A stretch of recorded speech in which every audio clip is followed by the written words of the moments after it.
Señor, venimos ante ti a rogarte y suplicarte nos perdones de toda iniquidad, nos limpies de toda maldad. Reconocemos, Señor, que nada podemos hacer sin ti. Reconocemos que tú eres el creador de este mundo, de este universo tan vasto.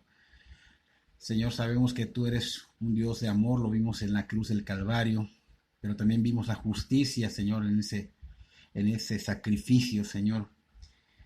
Entonces reconocemos, Señor, que eres amoroso, benevolente, pero justo, un justo, un juez confiable, Señor. Y si no fuera, Señor, porque Cristo Jesús vino a morir por nosotros, nosotros justamente merecíamos, Señor, tu ira, el castigo. Te damos gracias y no nos cansamos de dártela, Señor, y no podemos pagarte, pero queremos adorarte con nuestra vida, agradarte, porque para eso nos has llamado. Suplicamos por este mundo que se está cayendo en pedazos, que está sufriendo, que está en agonía, Señor. En todo el mundo, Señor, hay guerras, hay terremotos, hay enfermedades, hay hambre, pero principalmente, Señor, no estás en la vida de las personas, Señor. Clamamos por este mundo caído, por este mundo agonizante, para que tu palabra llegue a todos los rincones de ellos, Señor. Y clamamos, Señor, para que tú nos uses en estos lugares donde estamos nosotros, Señor. Que tú uses, Señor, a cada uno de mis hermanos y a mí como herramientas para llevar tu evangelio, siempre puesto, siempre calzado, Señor, para esas almas que están muriendo día a día. Pedimos por esos doctores, por esos enfermeros, enfermeras, por esos camilleros, por esas personas que trabajan en los hospitales, Señor, de todo el mundo. Y por los enfermos que están en los hospitales y en los hogares, Señor. Esta situación de la pandemia, Señor, es algo que está pegando muy, muy fuerte y que está el mundo sufriendo, padeciendo, Señor. Clamamos que por favor, Señor, tengas misericordia, Señor, y nos cubras con tu gracia, pero esa gracia sobre todo de la salvación, Señor. Que nos permita, Señor, que ese evangelio llegue y penetre hasta esas personas que están enfermos, hasta esas personas que están atendiendo a los enfermos, Señor. Que ellos también, Señor, están propensos a morir, Señor, sin ti. Y morir sin ti, Señor, es muerte eterna en un lugar de terror, Señor. Y no queremos eso para nadie ni para nuestro enemigo, Señor. Y rogamos, Señor, que tu evangelio pueda llegar a través de estas redes sociales a esas personas, Señor. Y que ellos puedan compartir, Señor, a los enfermos y que se salven, Señor, los más que se puedan, Señor, porque sabemos que hay personas que no, Señor, nada más no querrán, Señor. Su corazón es duro, Señor. Ten misericordia. Tú puedes quebrantar el corazón más duro, el corazón de acero, Señor. Te rogamos, Señor, que quebrantes y que ellos, Señor, sean salvados por tu gracia y tu misericordia. Pedimos que en esta tarde, noche, Señor, tu palabra sea enseñada correctamente, tu Espíritu Santo dirija y te exalte y te glorifique y te dé a conocer, Señor. Pedimos que tomes el control de ellos, Señor, y que Iglesia Casa sobre la Roca, Señor, se llene de esto, Señor. Y los que no te conocen y siguen estas enseñanzas de las redes sociales, Señor, que te conozcan, tengan ese encuentro contigo, ese encuentro con un Dios omnipotente, ese encuentro con un Dios grande que traerá un cambio sobrenatural. ¿Por qué? Porque habrá un cambio radical de 180 grados cuando haya ese encuentro. Rogamos por ello, Señor, y sabemos que tú quebrantarás y tocarás corazones, Señor. Gracias te damos en el nombre de Cristo Jesús. Amén y amén. Estamos martes, estudio bíblico. Estamos finalizando ya el Evangelio de Marcos. Estamos en el capítulo 15, al final. De hecho, vamos a ver los versículos 42 al 47 y vamos a iniciar hoy mismo el capítulo 16, del 1 al 8. Son dos temas: el Señor Jesús es sepultado y la victoriosa resurrección del Señor Jesucristo. La semana pasada nos quedamos en la muerte del Señor Jesús. Pudimos ver la cruel muerte del Señor Jesús junto con la expiación de nuestros pecados. Esto significa que es su muerte, el significado de su muerte y el resultado. Vimos al Señor Jesús como sustituto de todos los pecadores de toda la humanidad. Vimos que se le dio el pago, el pecado que la humanidad tenía, se le imputó a él y recibió el pecado de la humanidad, recibió la ira del Padre y la recibió sin compasión. Pero es importante que entendamos que Dios Padre no es un Dios despiadado y sin misericordia, porque muchos piensan que en esta situación Dios Padre se mostró malo ante su unigénito Hijo y que no fue misericordioso. Pero eso no fue así, así que es importantísimo de veras que entendamos que es importante de veras conocer a Dios, es importante las enseñanzas, es importante las prédicas, es importante leer y meditar en la Biblia, porque te puedes hacer muchos juicios de oídos, porque escuchas cosas de Dios y realmente no es así. Entonces es importante que conozcamos al Señor como cuando te hablan de alguien y cuando empiezas a conocer, se empieza a disipar todo comentario o juicio que emitiste o emitieron de esa persona. Así que de esta misma manera, hoy te animo a que conozcas del Señor, que pongas atención de vida, que escuches bien que Dios es un Dios santo, santo, santo. Y su santidad no le permite estar frente al pecado. Y esa es su naturaleza. No puede realmente cambiar, no puede ver ni hacer maldad. Dios también es un Dios justo, que tiene que dar el castigo al que quebranta y ofende a Dios. Y esta parte de la justicia de Dios no es muy enseñada en las congregaciones, en las iglesias, y por eso no conoces al Dios verdadero de la Biblia. Así que recuerda que Dios es un Dios justo que da justicia a buenos y a malos según su obra. ¿Por qué? Porque es justo, no puede corromperse, es su naturaleza. Él da justicia a quien la merece. Y esto nos lleva a ver la realidad del ser humano, la desgracia del ser humano, su triste realidad. Y esa triste realidad es que el ser humano no tiene ninguna oportunidad para redimirse él solo ante Dios. Si la tuviera, me cree que Dios la daría, porque es un Dios justo y confiable. Lamentablemente el ser humano merece la justa ira divina de Dios por ser pecador y tener un corazón malvado, perverso. Y esta grave falta nos lleva a tener que recibir el castigo que es la ira de Dios, pero ese pero divino, Dios también es un Dios trino, 3 personas en uno. Y tiene además otros atributos. Él es sabio, Él es soberano, Él es compasivo, Él es misericordioso y es amor. Entonces tenemos que comprender que la segunda persona de la Trinidad, que es Cristo Jesús, Él dijo en Juan capítulo 10, versículo 18, el Evangelio de Juan, Él dijo, yo pongo mi vida en rescate de la humanidad condenada. O sea, yo lo haré y puedo hacerlo, dijo el Señor. Y Él fue enviado a cumplirlo. O sea, Él mismo dijo, este mandamiento recibí de mi Padre. Y aquí es donde Dios no solo nos enseña una información de su amor y de su misericordia, sino que es demostrada, es ejecutada, lo vive, lo vemos en acción en sus atributos. O sea, vemos que son evidentes en su rescate. Por ejemplo, estamos viendo que viene, ¿por qué? Por compasión, viene por amor, viene por benevolencia, viene por misericordia.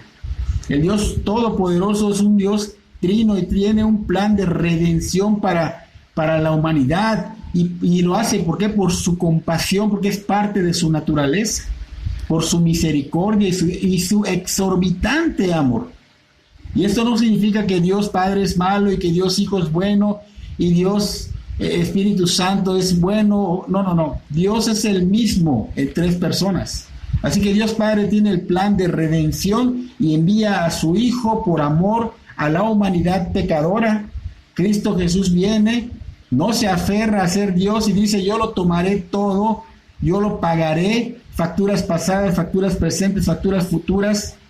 Y vemos que en la cruz el Señor consuma todo esto. El velo se rasga de arriba hacia abajo porque Él lo hizo posible, muriendo en esa cruz del Calvario y resucitando el tercer día y ascendiendo a la diestra del Padre. Entonces el Señor Jesús dijo que aunque fue enviado, cuando dijo, este mandamiento recibí de mi Padre, no fue obligado. Nadie me obliga, dice el Señor. pero demostró sumisión, aun siendo igual a Dios, o sea, en estatus divino. Esto significa que Dios Padre no es más que Dios Hijo, ni Dios Hijo no es más que Dios Espíritu Santo, son igual en estatus y son uno. Ahora bien, como Dios es justo, pues tiene que dar la condena y tiene que pagarse esa deuda en su totalidad, facturas pasadas, facturas presentes, facturas futuras, en su totalidad. Esto quiere decir que hasta el último pecado. Así que no puede haber compasión, aún el sustituto sea el Señor Jesús. No tendría compasión porque tenía que ser la justa ira. No podía tener compasión alguna por el Señor Jesús, porque Él es un Dios justo, sin disminución de un justo castigo, sin excepción, sino la justa ira de Dios Padre sobre Él. Entonces Dios, como es un justo juez, obligatoriamente tenía que hacerlo como es debido, como es correcto. ¿Le dolió el corazón a Dios Padre? Claro que sí, porque es Dios mismo, es la segunda persona de la Trinidad. Y también la tercera, que es el Espíritu Santo, estaba involucrada porque estaba obrando en Cristo Jesús. Así que no pienses que Dios Padre es malo y Dios Hijo y Dios Espíritu Santo son buenos. Dios es bueno, su naturaleza es esa y su misericordia es la que hoy día nos tiene cautivados escuchando y enseñando la palabra de Dios. ¿Por qué? Porque completó su obra. Pero no deja de ser un Dios justo. Esa obra se completó cuando Dios Padre envió a su Hijo, cuando fue asesinado en la cruz del Calvario y resucitó al tercer día y ascendió y está a la diestra del Padre. Así que comprendamos que Dios es Dios santo, justo, benevolente. Y estos son atributos que no conocemos, es importante conocerlos. Ahora vamos a hablar este tema para que podamos comprender lo que acabo de decir. Vamos a leer nuestro texto y vamos a continuar con la sepultura y la victoriosa resurrección. Estamos en Marcos 15. Si puedes acompañarme con tu Biblia, Marcos 15, capítulo 15, versículo 42. Y vamos a terminar con el 47, el capítulo 15. Y dice: cuando llegó la noche, porque era la preparación, es decir, la víspera del día de reposo, José de Arimatea, miembro noble del concilio, que también esperaba el reino de Dios, vino y entró osadamente a Pilato y pidió el cuerpo de Jesús. Pilato se sorprendió de que ya hubiese muerto, y haciendo venir al centurión le preguntó si ya estaba muerto, e informado por el centurión, dio el cuerpo a José, el cual compró una sábana y quitándolo lo envolvió en la sábana y lo puso en un sepulcro que estaba cavado en una peña, e hizo rodar una piedra a la entrada del sepulcro, y María Magdalena y María, madre de José, miraban dónde lo ponían. Entonces estamos viendo que el Señor estaba muriendo, de hecho murió en la cruz, ya muerto. Este hombre, José de Arimatea, fue diligentemente a hablar con el gobernador Poncio Pilato. Eso fue muy rápido. José de Arimatea era un fariseo, era un líder religioso, y también Nicodemo, y ellos pertenecían a ese concilio del Sanedrín. Y estos fariseos se volvieron discípulos del Señor Jesús a escondidas. Por eso vemos a José actuar en este momento, y vemos que había una tradición en esos días. Los cuerpos de las personas crucificadas las dejaban en sus cruces a que se pudrieran, o para ser devorados por los animales, o también los tiraban en una especie de fosa entre muchos otros cuerpos, ¿no? Fue por eso que José de Arimatea fue a solicitar el cuerpo del Señor Jesús antes que pasara esto, y solo Poncio Pilato tenía el poder para poder entregárselo, ¿no? Entonces José de Arimatea, pues, era un hombre rico, tenía dinero, y la misma palabra profética, pues obviamente señala este punto en Isaías capítulo 53, versículo 9, se los voy a parafrasear, donde dice que él no había hecho nada malo, no había culpa alguna en él. Jamás había engañado a nadie, aunque nunca pecó, fue asesinado como si hubiera sido un criminal. Pero también dice que fue puesto en la tumba de un hombre rico. Entonces estaba cumpliendo esta profecía, esta palabra profética, 750 años antes de Cristo. Entonces vemos acá a los romanos que en esta Pascua ellos daban una concesión. De hecho, habían dado una concesión para ver si podían liberar a Jesús. Cuando Pilato dijo que a quién quieren que libere, a Barrabás o a Jesús, bueno, se daban varias concesiones. Entre ellas estaba esta de entregar los cuerpos a los amigos, a los parientes, para que le den un funeral apropiado, ¿no? Así que, pues, a José de Arimatea se le concedió esto, se le entregó el cuerpo del Señor Jesús, y él fue muy diligente y fue muy meticuloso porque sabía que las tradiciones de sepultura pues realmente tenían que ser antes del Shabbat, antes del viernes cuando caiga el sol, ¿no? Entonces este hombre va a comprar sábanas nuevas y limpias y lo envuelve rápidamente porque el día de reposo estaba pues ya casi al comenzar, ¿no? Esto lo puedes corroborar en Lucas, el Evangelio de Lucas capítulo 23, versículo 54. El Señor Jesús pues fue puesto en un sepulcro nuevo porque la profecía decía que tenía que ser así.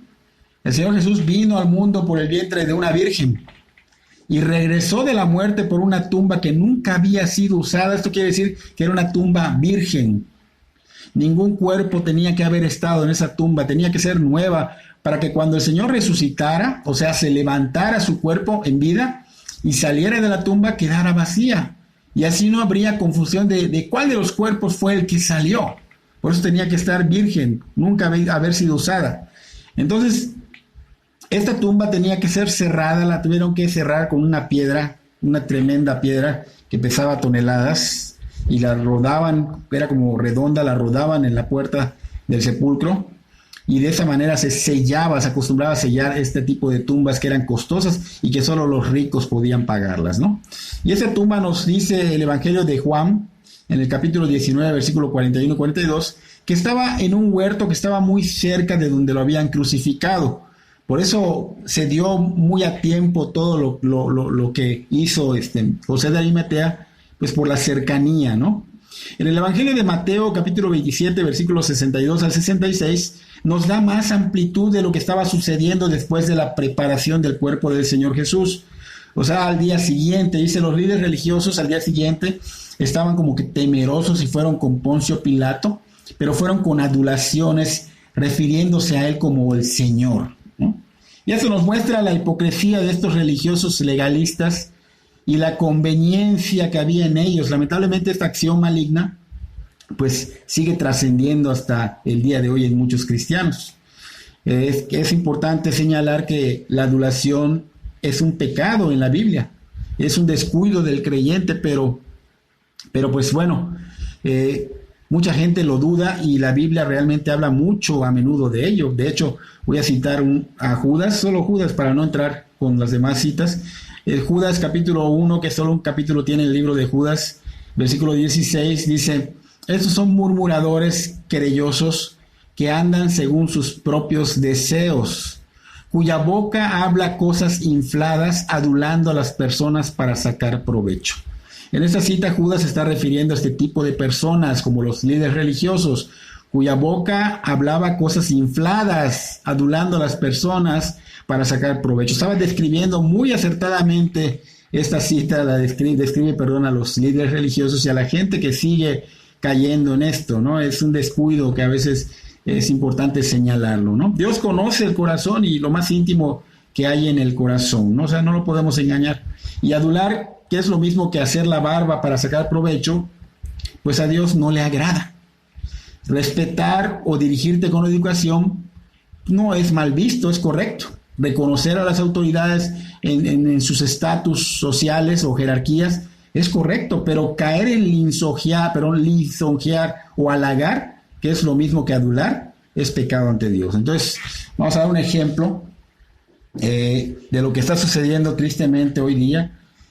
Vemos que se nos hace muy difícil referirnos a las autoridades con respeto, ¿no? Y también, o sea, lo vemos en las noticias, lo vemos en las redes sociales, no hay ese temor a Dios, porque Dios, aunque sean autoridades seculares, políticas, Dios dice en Pablo en Romanos 13 que son autoridades puestas por Dios.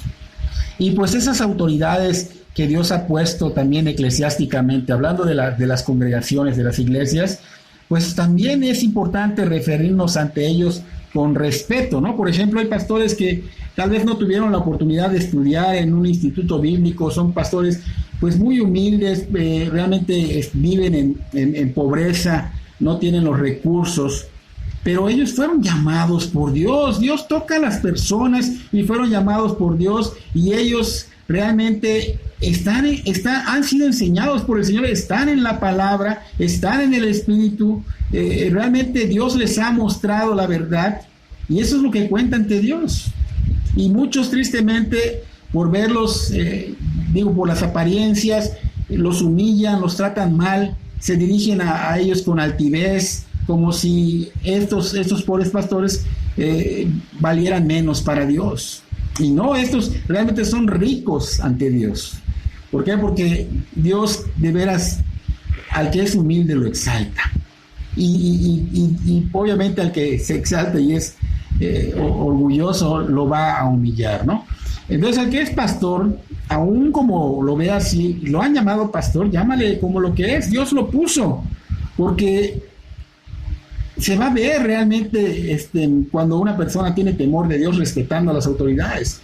Cuando una persona está en el Espíritu, pues no va a tener de menos a los demás. Al contrario, dice la palabra que los tengas como igual que tú o como más que tú, o sea, que no te sientas más que ellos. Entonces, ¿qué pasa cuando estamos en la carne? Pues obviamente no vemos las cosas de esta manera. Pero cuando estamos cerca de Dios, cuando estamos en el Espíritu, caminando en el Espíritu, nos volvemos más humildes y realmente menguamos y tratamos a los demás realmente como si fueran mejor que nosotros. Y esto es algo que el Espíritu de Dios está obrando en nosotros, ¿no? En Efesios capítulo 4, versículo 10, dice que el que descendió es también el mismo que ascendió mucho más arriba de todos los cielos para poder llenarlo todo. Y él dio a algunos el ser apóstoles, a otros profetas, a otros evangelistas, a otros pastores y maestros, a fin de capacitar a los santos para la obra del ministerio, para la edificación del cuerpo de Cristo. Entonces estamos viendo que el Señor de todo, el Señor al que se le ha dado la autoridad de todo, el Señor Jesús que tiene poder sobre todo, pues dispuso a estos que son pastores, estos que son maestros, y debemos reconocer a esas autoridades que Dios dispuso para la preparación de los santos, dice allá. Y es un hecho que algún día tú mismo podrás ser uno de estos 4. Tal vez seas pastor, tal vez seas maestro, quizás evangelista o profeta, pero apóstoles ya no, porque ya no hay. Pero si no tienes el temor reverente a Dios, el respeto a Dios, ¿cómo vas a respetar? ¿Cómo vas a reconocer a los que Dios dispuso, a los que Dios puso personas en diferentes posiciones? ¿Cómo crees que también serás usado por Dios si tú ni siquiera tienes temor de Dios, ni siquiera tienes respeto hacia lo que Dios ha dispuesto? Entonces, es importante tocar estos temas porque a veces vivimos confundidos, ¿no? Ahora, volvamos al tema. Estos líderes religiosos, ellos estaban dándole un título a Pilato de honor y de respeto, pero por conveniencia. Un día anterior, estos mismos líderes religiosos habían rechazado al Rey de Reyes, al que merecía y merece ser reverenciado y honrado, al que es digno de toda adoración. Sin embargo, ¿qué hicieron? Lo escarnecieron, lo menospreciaron, lo expusieron abiertamente a la vergüenza y lo mataron.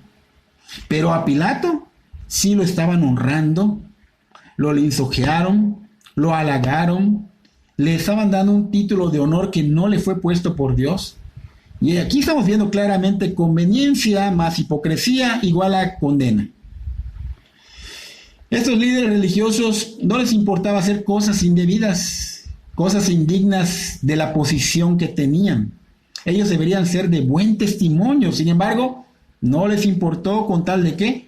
De cumplir su cometido, de alcanzar sus metas.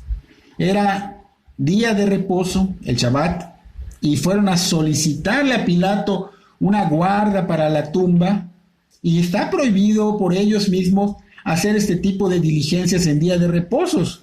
Ellos exigían que se cumplieran estas cosas, estas reglas, pero ellos no cumplían. Ahora, ¿por qué fueron a ver a Pilato? ¿Por qué fueron diligentes, desesperados?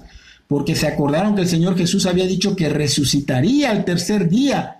Y ellos fueron con Pilato a decirle, pero con otras palabras, le decían, nos acordamos que aquel engañador en vida dijo que después de 3 días resucitaría.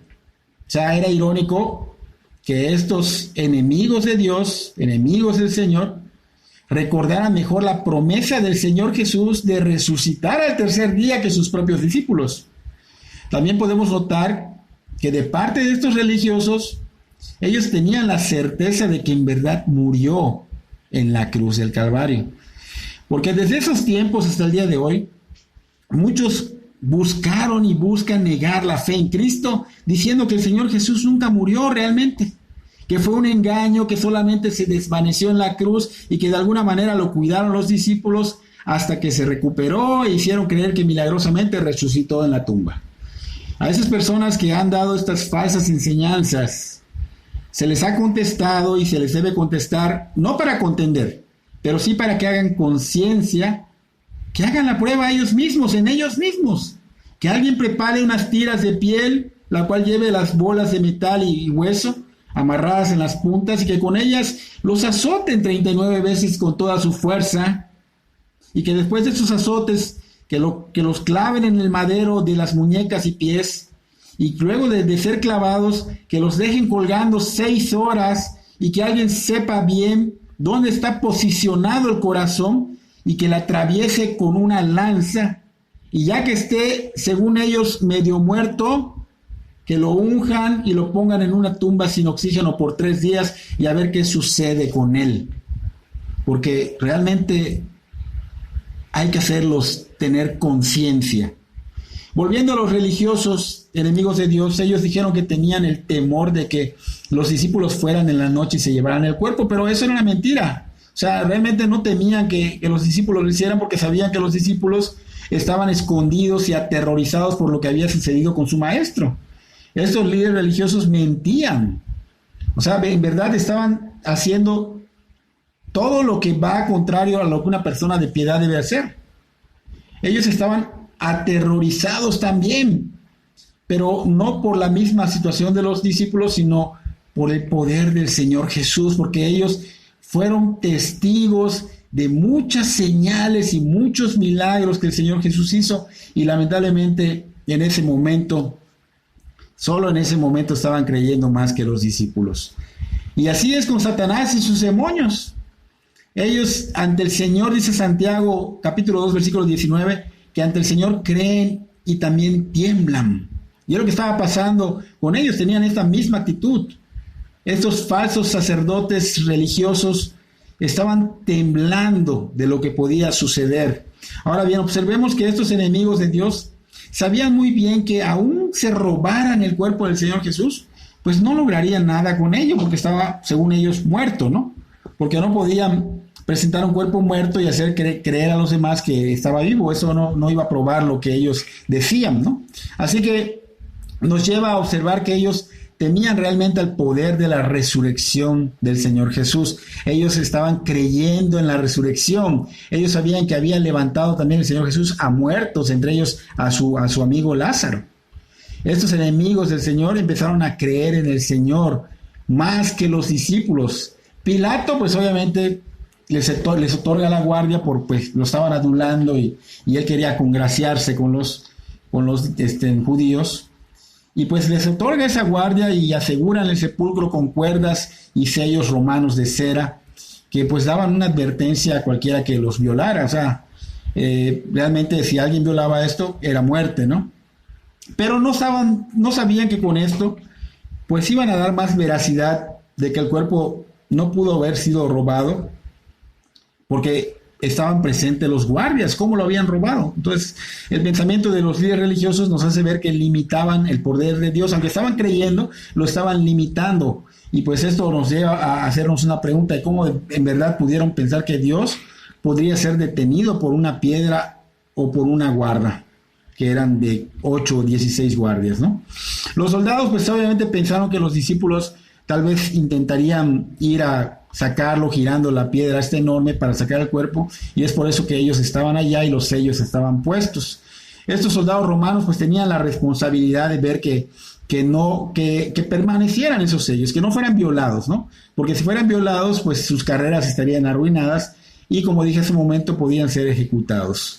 Lo que no sabían estos romanos es que el Señor Jesús era Dios y que ninguno de estos obstáculos puede detener el poder de Dios. Todos ellos, cuando llegó el ángel, dice que se desmayaron. O sea, imagínense el poder del Señor. Los obstáculos materiales no pueden resistir delante del Señor Jesús resucitado. La autoridad humana no puede resistir delante del Señor Jesús resucitado. Entonces la fuerza humana no resiste delante del Señor Jesús. Dios es Señor de todo y nada es imposible para Él. Vamos a continuar con el siguiente capítulo, que es la victoriosa resurrección del Señor Jesucristo. Pasamos al capítulo 16, versículo 1 en adelante. Dice: cuando pasó al día de reposo, María Magdalena, María la madre de Jacobo y Salomé compraron especias aromáticas para ir a ungirle. Y muy de mañana, el primer día de la semana, vinieron al sepulcro ya salido el sol, pero decían entre sí: ¿quién nos removerá la piedra de la entrada del sepulcro? Pero cuando vieron removida la piedra, que era muy grande, y cuando entraron en el sepulcro vieron a un joven sentado al lado derecho, cubierto de una larga ropa blanca, y se espantaron. Mas él les dijo: no os asustéis, buscad a Jesús Nazareno, el que fue crucificado, ha resucitado, no está aquí, mirad el lugar en donde lo pusieron. Pero id y decid a sus discípulos y a Pedro que él va delante de vosotros a Galilea. Allí le veréis, como os dijo. Y ellas se fueron huyendo del sepulcro, porque les había tomado temblor y espanto, ni decían nada a nadie porque tenían miedo. Hacemos pausa acá. Ese es el tema que vamos a ver hoy. Vamos a terminar con este capítulo. Pues es importante ver que es el hecho más glorioso que ha tenido lugar en la historia de la humanidad. Es la culminación de la obra de Dios en la cruz del Calvario, donde murió y al tercer día resucitó. La Iglesia Católica y el Papa lo llaman el fracaso de Dios, que la vida humana de Cristo acabó en un fracaso. Otros dicen que Cristo en la cruz fue un fraude colosal, o sea que fue un fraude descomunal. Pero nosotros los cristianos, los que creemos en Cristo Jesús y creemos en toda su palabra, lo llamamos el momento más glorioso de la historia de la vida humana. La victoriosa resurrección de la humanidad del Señor Jesús, la culminación de la obra sobrenatural de Dios. Cristo fue victorioso, haciéndose el único autor y consumador de la fe.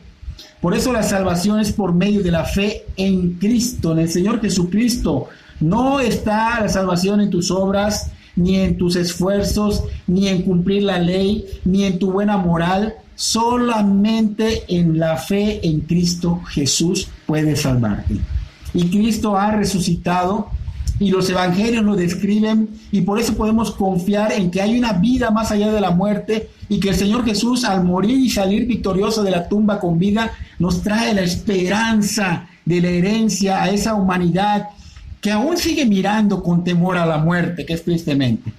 Porque el que no cree, el que no se arrepiente, el que rechaza y sigue rechazando a Cristo muerto y resucitado, le espera un fin horrible. Y esta cita nos menciona que Cristo resucitó. Es el momento más glorioso. Es el cumplimiento de la obra redentora de Dios. Aquí vemos que menciona a 3 mujeres.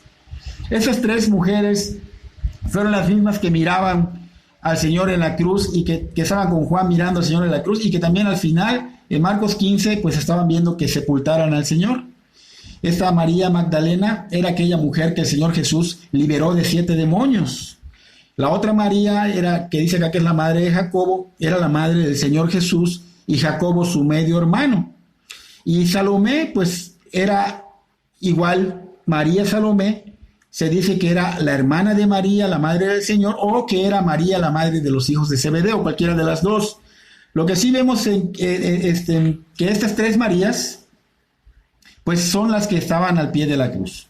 Ellas estaban sufriendo la muerte del Señor Jesús, ellos estaban de veras acompañándolo hasta sus últimos momentos, y junto con la madre del Señor. Después de la muerte y sepultura, ellas habían ido a comprar especias aromáticas para ungir el cuerpo del Señor en la tumba. Las especias aromáticas no eran utilizadas como para una momificación, porque esa no era la costumbre judía. pero sí era para contrarrestar los olores de la descomposición. Esa sí era la tradición judía. Y esto fue después del día de reposo, o sea, cayendo la tarde termina el día de reposo y empieza el domingo, o sea, sábado en la noche prácticamente es domingo para los judíos en su calendario hebreo, pero para nosotros pues es sábado en la tarde-noche, ¿ok? Entonces esos días realmente fueron los más duros, los más oscuros para estas mujeres, para los discípulos, la muerte de su Señor, la muerte de su Maestro, la cruel muerte. Las mujeres pues estaban totalmente pues tristes, con dolor de que habían perdido a su Maestro, ¿no? Y que cruelmente lo habían humillado y todo, ¿no? Y los discípulos también. Pero dice que acá que las mujeres se habían preparado, habían comprado las especias para que al otro día, o sea, domingo en la mañana, ya estuvieran listas para ir a ungir al cuerpo del Señor Jesús, ¿no? El primer día de la semana, que es domingo en la mañana, dice ya que ya al salir el sol estaban ellos yendo para la tumba con una expectativa de encontrar el cuerpo muerto del Señor Jesús. Por eso llevaban las especies para ungirlo y por eso preguntaban que quién les removería la piedra.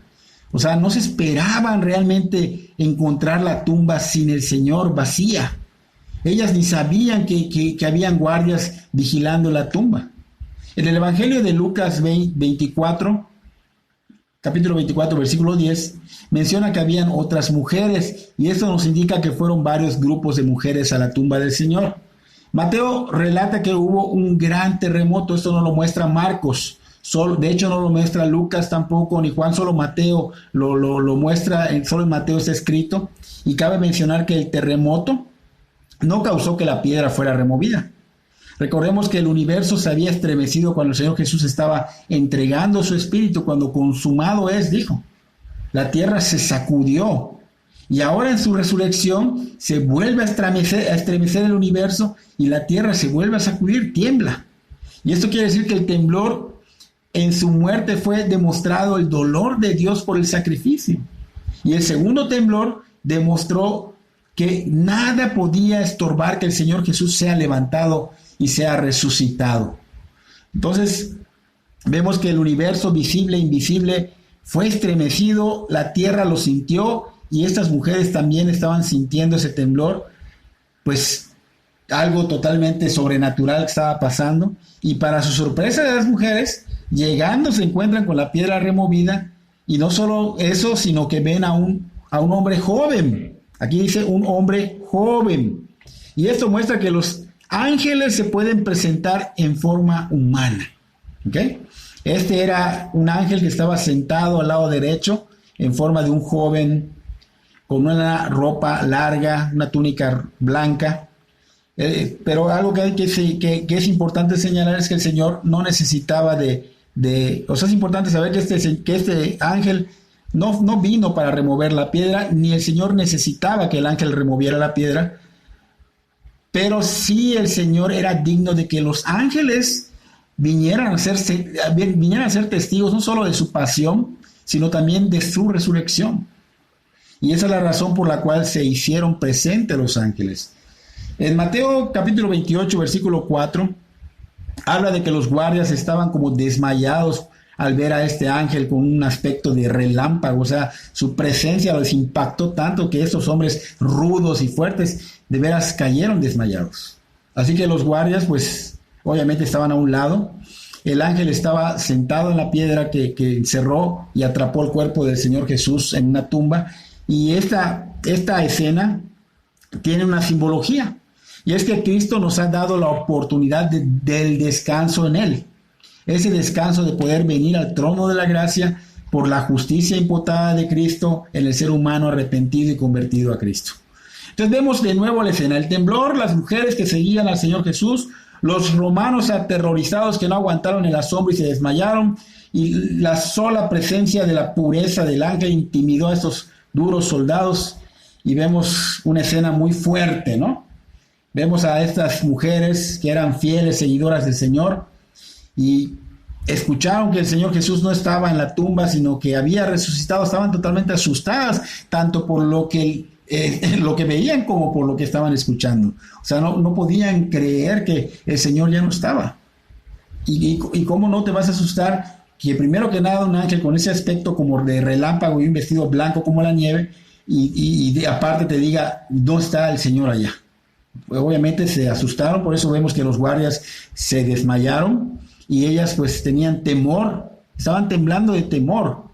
Pero el ángel le dijo, no os asustéis, o sea, no tengan miedo. Buscan a Jesús Nazareno, el que fue crucificado ha resucitado, no está aquí. Miren el lugar donde le pusieron, está vacío. Entonces muchas personas en la Biblia, podemos ver en toda la Biblia que hay personas que han resucitado antes de esta escena. El hijo de la viuda en los días de Elías, en el libro de Primera de Reyes, capítulo 17. También vemos más adelante a Lázaro, su gran amigo del Señor Jesús en Juan, Evangelio de Juan, capítulo 11. Pero también vemos a la hija de Jairo y vemos también al hijo de la viuda de Naín que se quedaría solita en este mundo si su hijo muerto no resucitaba. Entonces vemos que estos hombres fueron resucitados de la muerte, fueron levantados en el mismo cuerpo en el que murieron y se levantaron de los muertos para posteriormente morir otra vez. ¿Okay? No para la resurrección de los muertos, no, para morir otra vez. O sea, quedó pendiente también para ellos la resurrección de los muertos. De la resurrección del Señor Jesús no fue igual a estas. Él se levantó con un cuerpo glorioso, completamente hombre, completamente Dios. Pero esos títulos que el ángel le estaba dando no eran de exaltación. Por ejemplo, Nazaret no era un lugar del cual se podía enorgullecer. Le estaba diciendo Nazareno, el Nazareno. Y también el ser crucificado como un asesino, pues tampoco era un título, atractivo o de honor, porque era más bien de vergüenza. Pero el Señor Jesús no estaba avergonzado de ser llamado Nazareno y de ser crucificado como un asesino. Esta descripción de su vergüenza ahora se había convertido en su corona de gloria. Y esto lo podemos comprobar en Apocalipsis. Vayamos a Apocalipsis capítulo 5, versículo 11 en adelante, donde dice, y miré, era Juan, y miré, dice Juan, y oí la voz de muchos ángeles alrededor del trono, y de los seres vivientes, y de los ancianos, y su número era millones de millones, que decían a gran voz, el Cordero que fue inmolado es digno de tomar el poder, las riquezas, la sabiduría, la fortaleza, la honra, la gloria y la alabanza. Y a todo lo creado que está en el cielo y sobre la tierra y debajo de la tierra y en el mar, y a todas las cosas que en ellos hay, oí decir al que está sentado en el trono y al Cordero, sea la alabanza, la honra, la gloria y el poder por los siglos de los siglos.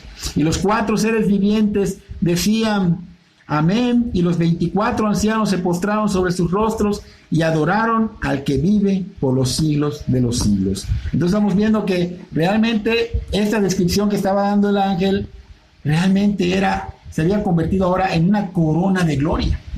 Era digno de recibir toda la alabanza de millones y millones de ancianos, de seres vivientes, de ángeles. Bueno, aquí menciona todos los que están en el cielo. Y el Señor Jesús, pues obviamente fue resucitado y los que son de Cristo serán los que siguen. Así que podemos tener la certeza de esa herencia. Tenemos la certeza de que la tumba en Israel está vacía. Él no se quedó allá. El Señor Jesucristo resucitó y dio la victoria total. Esas mujeres que fueron a verlo debieron haber esperado esto, porque el Señor Jesús siempre cumplía lo que prometía. Ellos veían que siempre cumplía lo que prometía. Y Él había prometido resucitar al tercer día. Él lo había mencionado a los discípulos en 3 ocasiones.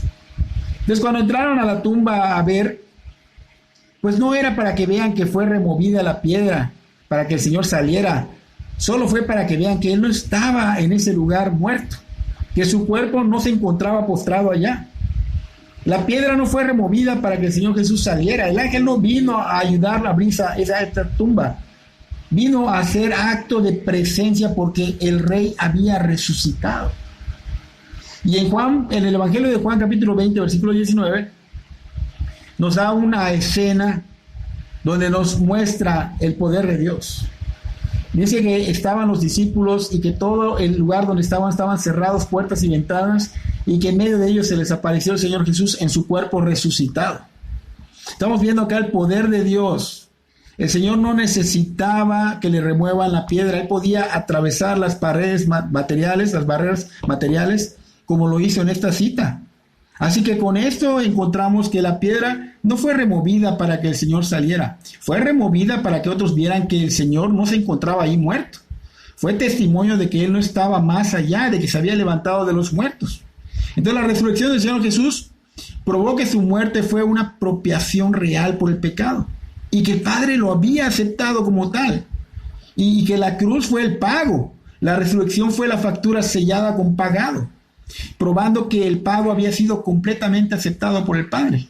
Entonces, cuando las mujeres vieron dentro de la tumba que el Señor Jesús no estaba ahí, este fue un fundamento más sólido de testimonio que el fundamento de decir que un ángel estaba sentado y que les dijo que Cristo ya no estaba allá. Entonces, como que esta era mejor realmente que físicamente, ¿no? Fue la evidencia física para aquellos que no creían. Porque ¿quién podía creer que un ángel les dijo que el Señor había resucitado? En cambio, una prueba tangible es algo que el ser humano va a creer. De hecho, se dice que un testigo ocular es mejor que 20 testigos de oídos. Entonces, ¿qué debe venir a nuestra mente cuando vemos el lugar vacío donde fue puesto el Señor Jesús? Debemos ver que el Padre no abandonó al Señor Jesús. Y a veces nosotros dudamos de que el Señor esté con nosotros. Pensamos que ya nos abandonó. Y no nos va a abandonar porque Él prometió en Mateo 28:20 que estaría con nosotros todos los días hasta el fin del mundo. Y Él cumple sus promesas. Él está con nosotros. Aunque no lo veas, Él está obrando. ¿Qué otra cosa debe venir a nuestra mente cuando vemos el lugar vacío donde fue puesto el Señor? Que el Señor cumple lo que promete y en este caso vemos que la muerte fue conquistada. O sea, esto es algo que a veces no creemos. En nuestra mente debe de estar, que en nuestra mente y en nuestro corazón, debe estar que nuestra muerte realmente va a ser un paso a la vida eterna. Y esa es la esperanza. Y por último, ¿qué debe venir a nuestra mente cuando vemos el lugar vacío donde fue puesto el Señor? Que el Señor Jesús es un Dios vivo y es el único Redentor. Así que es un Dios vivo, Señor de vivos. Así que nunca vas a morir. El que cree vivirá. Aunque muera, vivirá, dice la palabra. Entonces el ángel se le había presentado a las mujeres y les había dicho que vayan a dar las buenas noticias de la resurrección del Señor. ¿A quiénes? A los discípulos y a Pedro. Y como estas mujeres fueron las únicas valientes que estuvieron de veras al pie del cañón, o sea, estuvieron en la cruz, al pie de la cruz presenciando el sacrificio de Cristo, y no les importó si eran identificadas como sus seguidoras. Así que ellas fueron las afortunadas en ese momento de un encargo, de dar el primer mensaje de resurrección a los discípulos y a Pedro, y eso es algo muy hermoso. Aunque fueron 11 elegidos como los iniciadores de la fe, ellos realmente fueron puestos como cabezas de la iglesia, por así decirlo, pero primero que nada, estas humildes mujeres, pues ellas tendrían el privilegio de llevar el mensaje y de encontrarse con el Señor, porque aquí el ángel está diciendo que vayan porque allá va adelante el Señor en Galilea y allí lo vas a ver como Él les había dicho. Entonces ellas iban a ser las afortunadas de encontrarse con el Señor Jesús resucitado. Así que estos apóstoles tuvieron que aprender de estas mujeres esa verdad de que el Señor ciertamente había resucitado.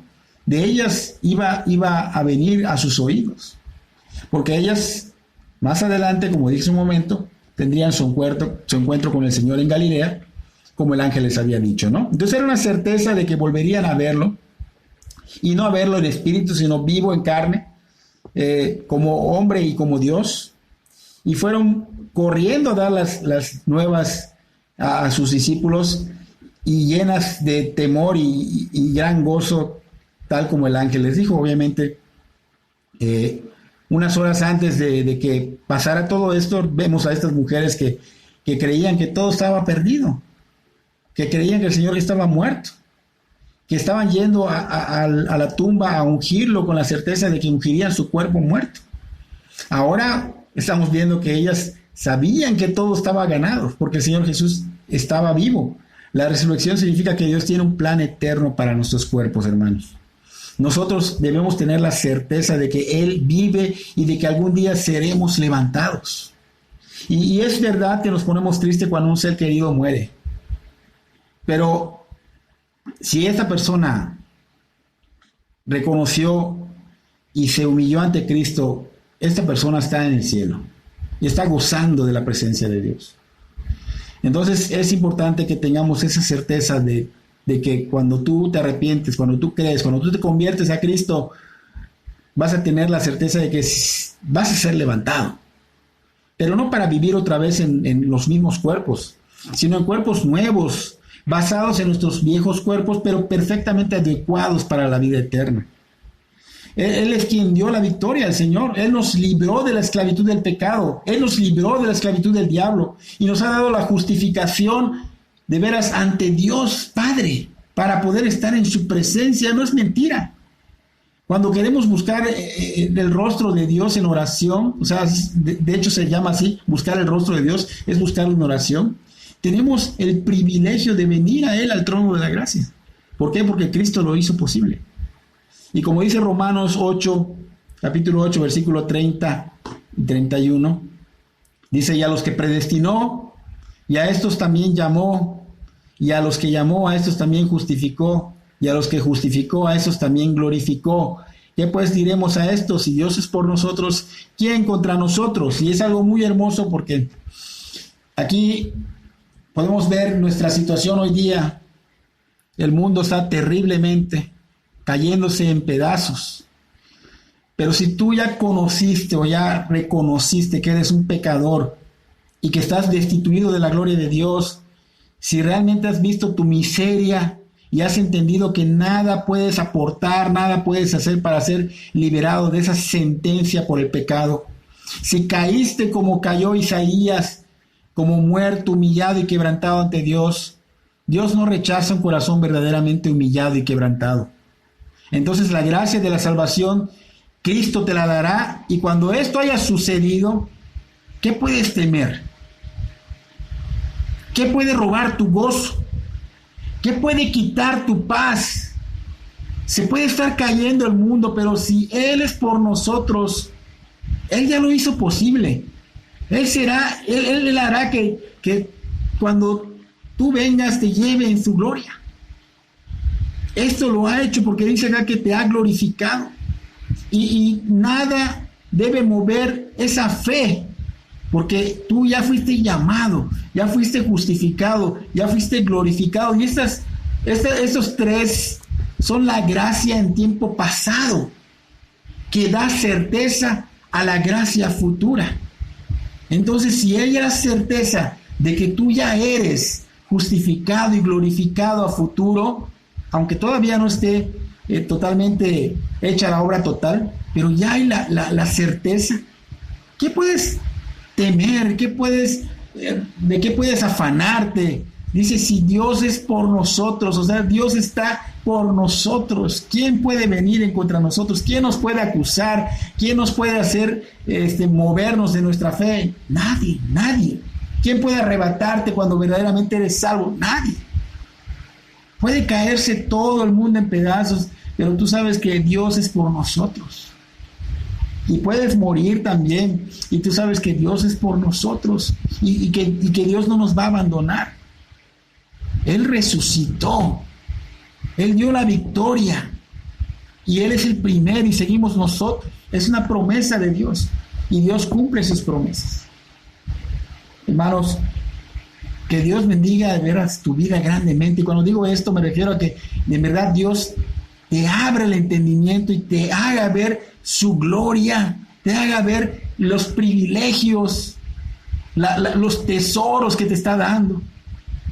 Y a las personas que no lo conocen, que te abra tu mente, tu entendimiento, y veas la necesidad urgente de ser salvado por Él. Por eso digo siempre que Dios bendiga tu vida grandemente.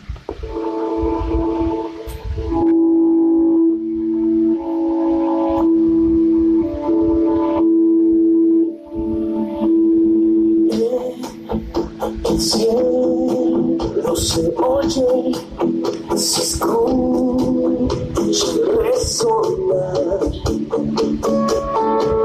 Sonidos de ángeles cantando su majestad, todo para un rey.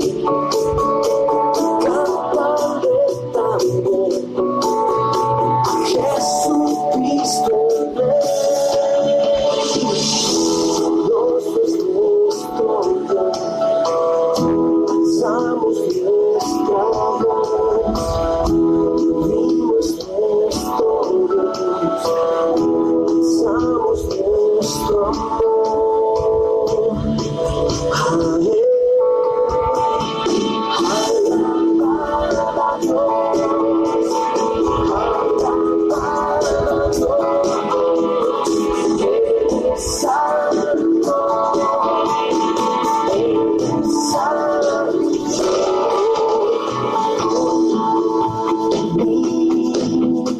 Cielo va a resonar.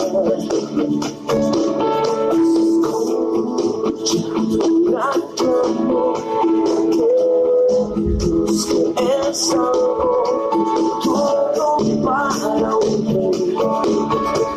Cántale también a Jesucristo el Rey.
Alaba al Rey.